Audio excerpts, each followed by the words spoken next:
Louvarei o Senhor em todo o tempo. Os meus lábios sempre o louvarão. Minha alma se gloriará no Senhor. Ouçam os oprimidos e se alegrem. Proclamem a grandeza do Senhor comigo, juntos exaltemos o seu nome. Busquei ao Senhor e ele me respondeu. Livrou-me de todos os meus temores.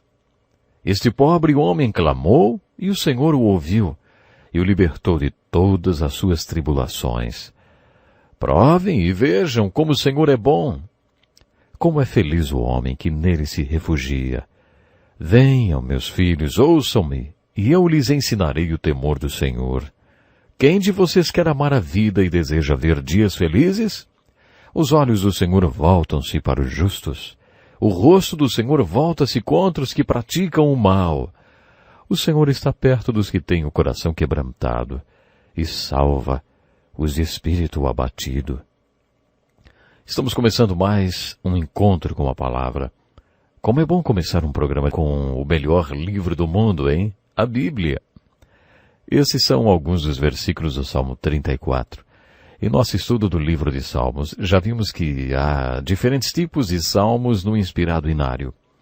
Temos os salmos de pregação do homem abençoado, os salmos de oração, que são mais emocionais e retratam uma experiência particular do salmista, os salmos de adoração e os salmos proféticos. Pode ser que um salmo seja uma combinação de vários tipos de salmos. Não é sempre que podemos classificá-los como um ou outro tipo de salmo. Existem salmos que se enquadram em todas as classificações. O Salmo 34 é um exemplo. Ele é um mosaico dos diferentes tipos de salmos. Esse salmo fala de alguns sentimentos muito importantes e nos mostra como lidar com diferentes tipos de problemas emocionais. A pregação é um ponto forte nesse salmo que começa com expressões de adoração. O Salmo 34 nos mostra a importância de termos a perspectiva histórica na interpretação dos salmos.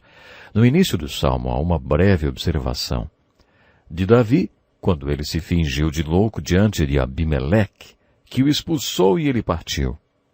Se você estiver familiarizado com a história de Davi, sabe que no livro de 1 Samuel, capítulos 21 e 22, ele passou por um período difícil em sua vida quando tentava fugir do rei Saul. Davi percebeu que Saul tentava matá-lo e por isso teve que se tornar um fugitivo para salvar a sua vida. Ele corria o risco de ser morto e estava muito assustado. Para sobreviver, Davi considerou fazer um acordo com o rei filisteu. Na verdade, seria uma aliança que garantiria sua proteção e sobrevivência. Quando Davi estava indo se apresentar ao rei filisteu chamado Abimeleque, passou por longos corredores de soldados e ouviu alguns deles falarem sobre ele. Eles disseram, não é esse o moço para quem até se fazia músicas em Israel? Sabe aquela música, Saul matou seus milhares, mas Davi dezenas e milhares? Eles se referiam a filisteus. Quando Davi escutou aqueles soldados, percebeu que fazer uma aliança com Abimeleque não daria certo. Quando chegou na presença do rei, aparentemente ele mudou de ideia porque viu que a única maneira que tinha de escapar daquela situação era fingir-se de louco. Davi deve ter sido um ator e tanto porque convenceu o rei que ele era louco mesmo. Davi ficou babando, comendo tijolo, arrastando-se no chão e fazendo todo tipo de coisas esquisitas. Finalmente o rei filisteu disse, será que está havendo falta de louco no reino para vocês me trazerem esse aqui? Então eles arrastaram Davi para fora. A inscrição no início do salmo diz, Abimeleque o expulsou e ele partiu. Você pode ler toda a história em 1 Samuel 21. Esse foi um dos períodos difíceis da vida de Davi. Tenho certeza que essa audiência com Abimeleque foi humilhante para ele. E dali, Davi foi direto para a caverna de Adulão, no deserto.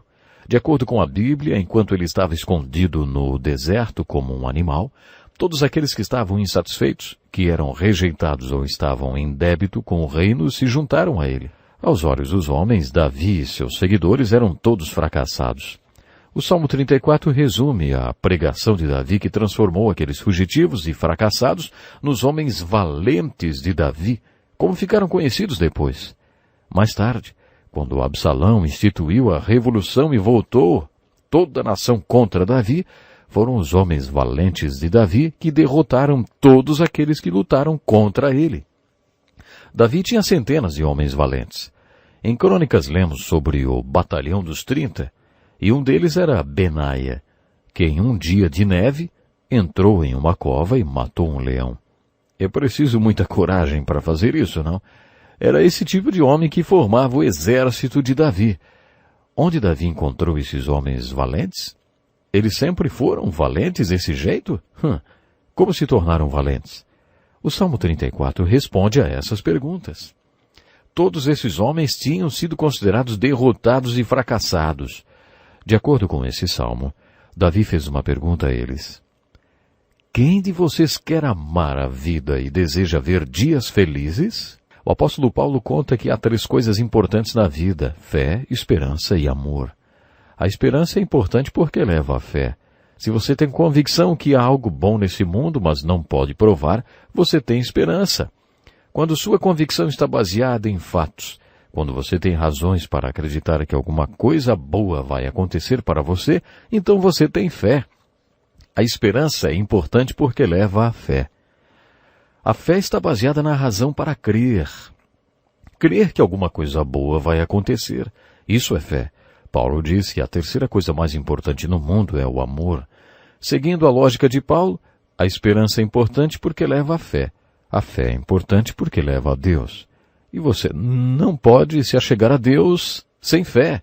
Mas o amor ágape é mais importante do que a esperança e a fé, porque quando você vive o amor ágape, você está experimentando o próprio Deus, porque a essência de Deus é o amor ágape. Deus é amor. No Salmo 34, Davi desafia aqueles fugitivos fracassados com uma pergunta. Quantos de vocês querem viver, hein? E depois fez outra pergunta. Quantos anos vocês querem viver? Por que as pessoas querem viver?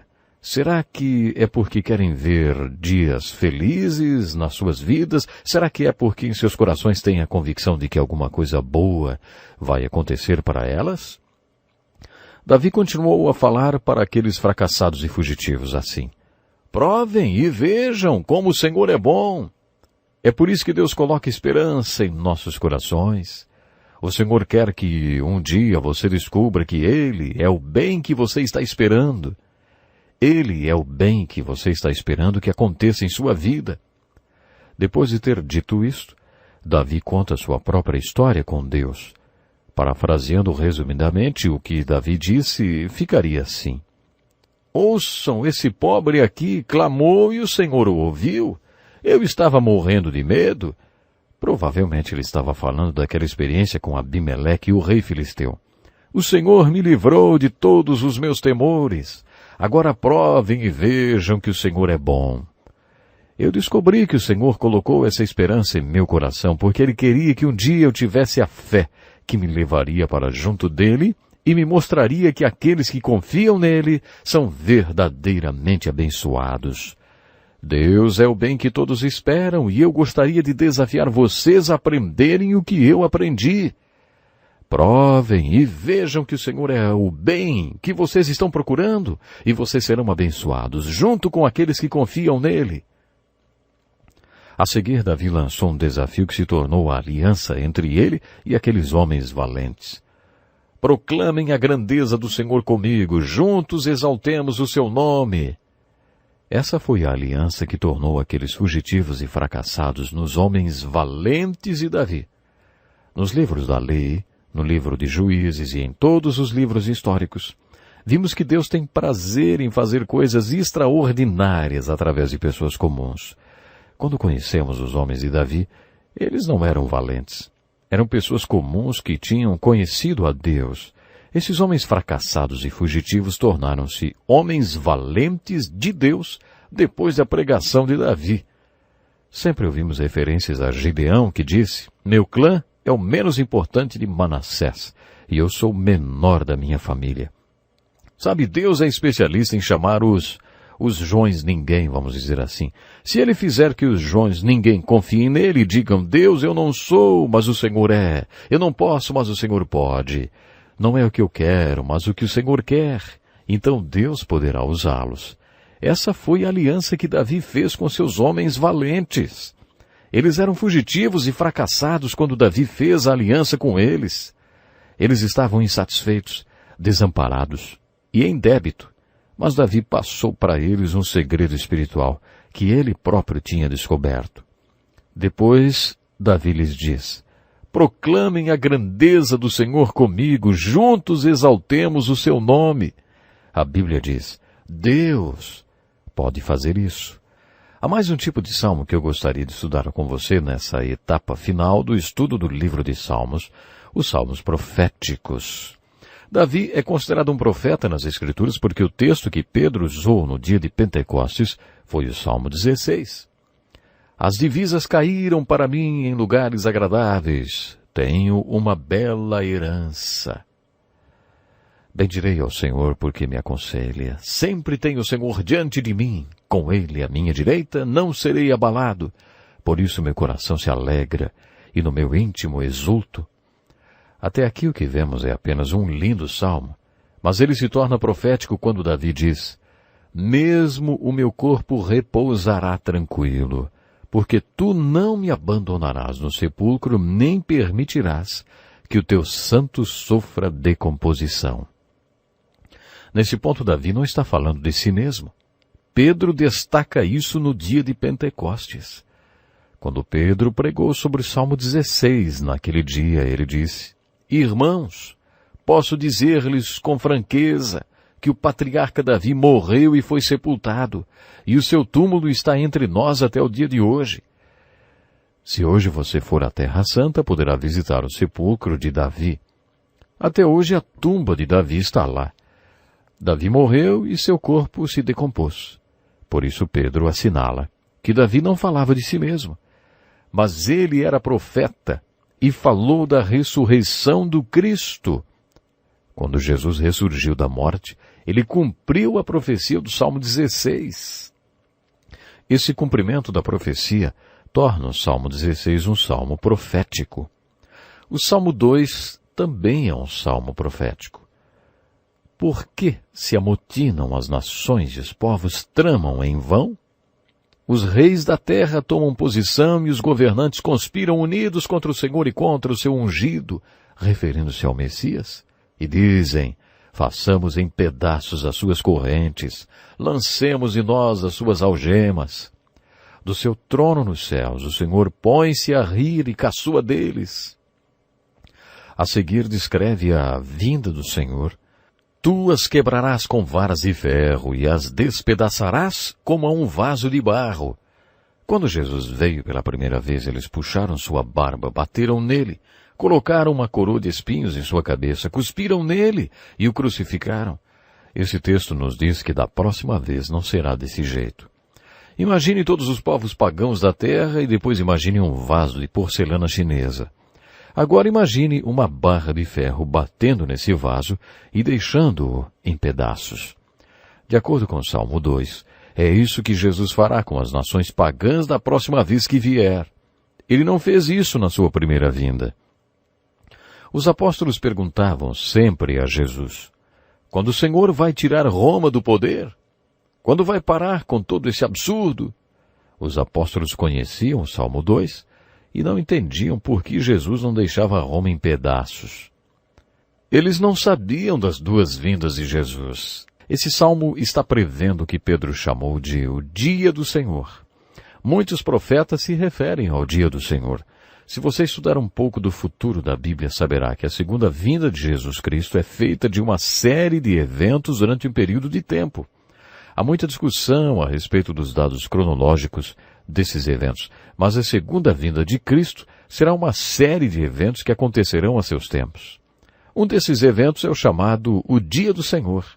Pedro afirma que quando o Dia do Senhor vier, tudo que é material será dissolvido. De acordo com Pedro, todos os elementos serão desfeitos pelo calor, e a terra e tudo que nela há será desnudada. Uma vez perguntei a um físico se ele podia me explicar o que é uma explosão termonuclear, e ele disse que é um calor intenso que derrete tudo. Até mesmo uma estrutura de concreto pode ser dissolvida até o pó por causa de uma explosão nuclear. Mostrei para ele a passagem de 2 Pedro capítulo 3, onde Pedro prevê que os elementos derreterão com o calor. Depois disse a ele que Pedro não foi o único autor das Escrituras que previu esse tipo de coisa, mas que profetas que viveram milhares de anos antes dele também escreveram profecias semelhantes. O autor do Salmo 46 foi um deles. Quando estudarmos os profetas, veremos que quando os profetas do Velho Testamento diziam que alguma coisa aconteceria, eles usavam o tempo presente ou passado do verbo porque para eles aquele evento já tinha acontecido ou já estava acontecendo. Ouça o tempo verbal profético no Salmo 46. Diz assim: Deus é nosso refúgio e nossa fortaleza, auxílio sempre presente na adversidade. Por isso não temeremos, ainda que a terra trema e os montes afundem no coração do mar, ainda que estrondem as suas águas turbulentas e os montes sejam sacudidos pela sua fúria.